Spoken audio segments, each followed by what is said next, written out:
Star Wars is a massive universe, and LucasArts recognized this. George Lucas and his team were gearing up to create and release amazing games that would have been enjoyed and revered by hundreds of thousands, if not millions of people. However, when George Lucas decided to sell LucasArts, all rights were seized and all projects were put on hold by Disney. Such projects include Star Wars: The Clone Wars. In this video, however, we will not be grieving over the loss of beloved shows such as this, and we will rather be looking at 3 amazing Star Wars games that were cancelled by Disney.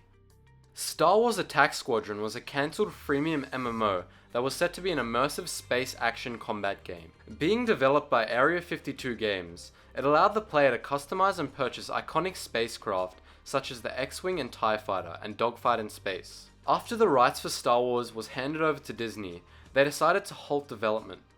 A quote from Disney reads, "After much consideration, we have decided to cease development so we can focus on other Star Wars game experiences. Whether you think this is justified or not is up to you."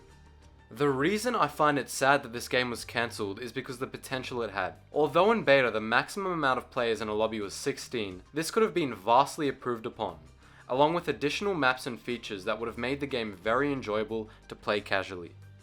Star Wars First Assault was a game in development that was thrust into the spotlight at E3 2012.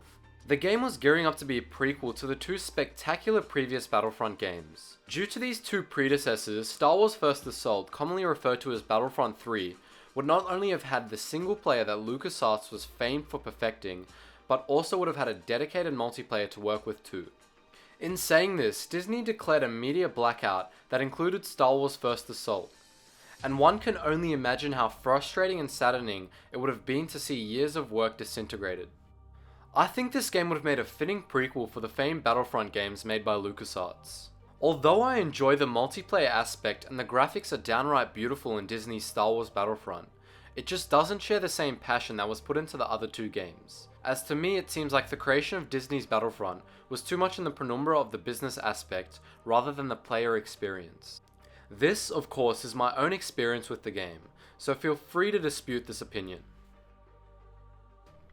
Star Wars 1313 was a third-person action-adventure game where players ventured to the most dangerous level of Coruscant, level 1313, and took the role of playing a lethal bounty hunter.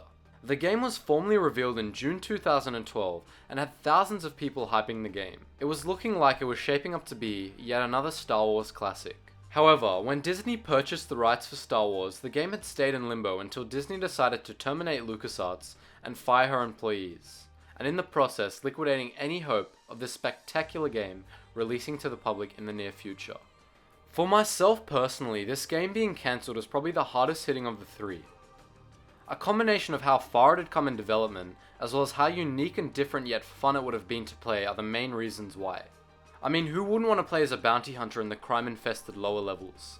With so many aspects that could have been embedded into the game that the public will never know about, makes this game being cancelled number 1 on my list.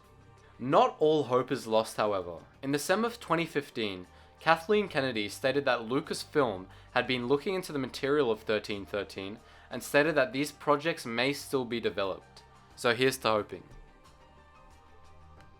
As always guys, thanks for watching. Don't forget to subscribe for more videos like this every week, and feel free to follow my Twitter and Instagram, links in the description below. Don't forget the song link is in the description as well.